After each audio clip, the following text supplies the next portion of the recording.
Hello everyone and welcome to Storytime with Mr. Ryan. As part of Black History Month and as part of my Great People series, today we're going to be reading The Vast Wonder of the World, a little picture book biography on biologist Ernest Everett Just, a famous African-American scientist who made great leaps into our understanding of cells and biology. I think you guys are really going to like this one. Let's hop on in, shall we?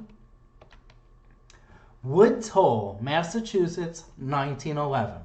At twilight, a man lay on a dock, luring marine worms with a lantern. He scooped them out with his net and placed them in a bucket. He couldn't wait to look at them more closely. He knew the way of the sea, though he was not a fisherman. His grandfather had built wharves, but he was not a dock worker. His name was Ernest Everett Just, and he was a scientist. Ernest was not like other scientists. He saw the whole, where others saw only parts. He noticed details others failed to see. On the dock at dawn, he wrote poetry. Back in his laboratory, Ernest examined the marine worms under the microscope. He recorded and sketched their movements. How do their tiny egg cells create new life? He wondered. At a time when few expected a black man to do so well, Ernest became the world authority on how life begins from an egg. From early on, Ernest wondered about the world of water around him. Born in Charleston, South Carolina, where rivers and ocean meet, Ernest watched how fishermen netted their catch. He learned how to read from his school teacher mother. After his father died when he was 4, he learned how hard life could be. To find better paying work, Ernest's mother moved their family from the city across the river to the country. Soon after, Ernest caught typhoid fever. He survived, but he had lost his ability to read. He cried alone, struggling to relearn it all. Then, one day, a miracle! Ernest could read again. He read as often as he could, letting his imagination roam. Words came to life as magical spirits. Ernest attended the school his mother created, and the town she also established. Ernest's mother never stopped working. Ernest never stopped observing, even while cooking, cleaning, and watching his younger brother and sister. He observed how a hurricane damaged their school, how tougher segregation laws restricted African Americans, and how his mother's remarriage changed life at home. What Ernest really loved to observe, though, was nature. Surrounded by rivers and oceans, marsh and mud, he found plenty to explore. At 13, Ernest left home to attend boarding school in Orangeburg, South Carolina. It was here he published his first poem. When he graduated, Ernest returned home, hoping to begin teaching in his mother's school, but a fire had destroyed it. Ernest left the segregated South on a steamship to continue his education up north. He dove into his new classes at a college preparatory school in New Hampshire. While he was away, his mother fell ill with tuberculosis and died. Ernest was stunned. Full of grief and confusion, Ernest did the only thing he knew to do: return to his studies. He went on to Dartmouth College, working to pay his own way and to support his brother and sister back home. With less time to study, Ernest failed a class. He thought of his family and how they depended on him. He thought of his mother's hard work and belief in education. He had to keep going. Ernest took a biology class and his life changed forever. In that class, he discovered the microscopic world of the cell.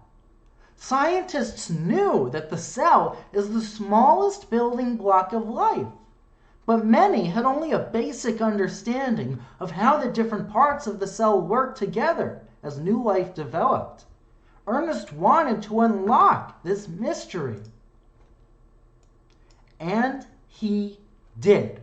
Ernest became a biology professor at Howard University in Washington, D.C., teaching students to question and observe.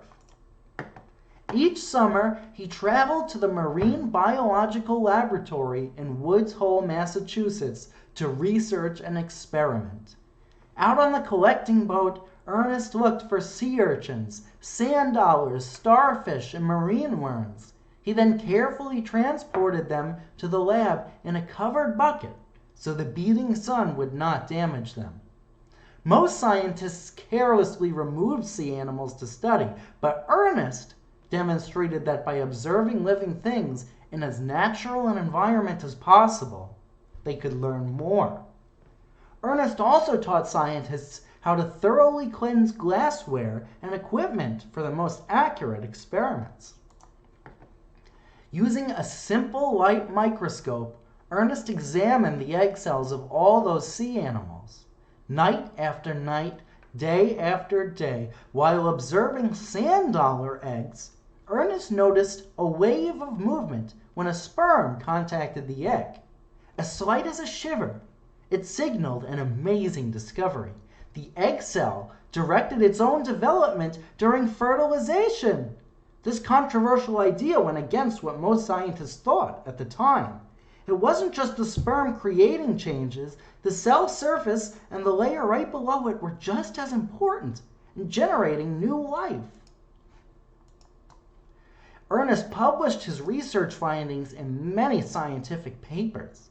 He traveled to conferences to share his ideas, and he won the first NAACP Spring Iron Medal. As his reputation grew, Ernest's ideas caught the attention of scientists around the world. He was the first American research scientist invited to the world-famous Kaiser Wilhelm Institute in Berlin, Germany. From then on, Ernest worked in Europe as often and as long as he could, enjoying more warmth and respect than he'd ever felt in America. Despite his accomplishments, Ernest felt increasingly stifled in the United States.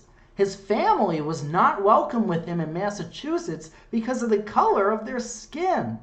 He struggled for basic laboratory equipment at Howard. He didn't have the freedom white scientists had to choose where they worked.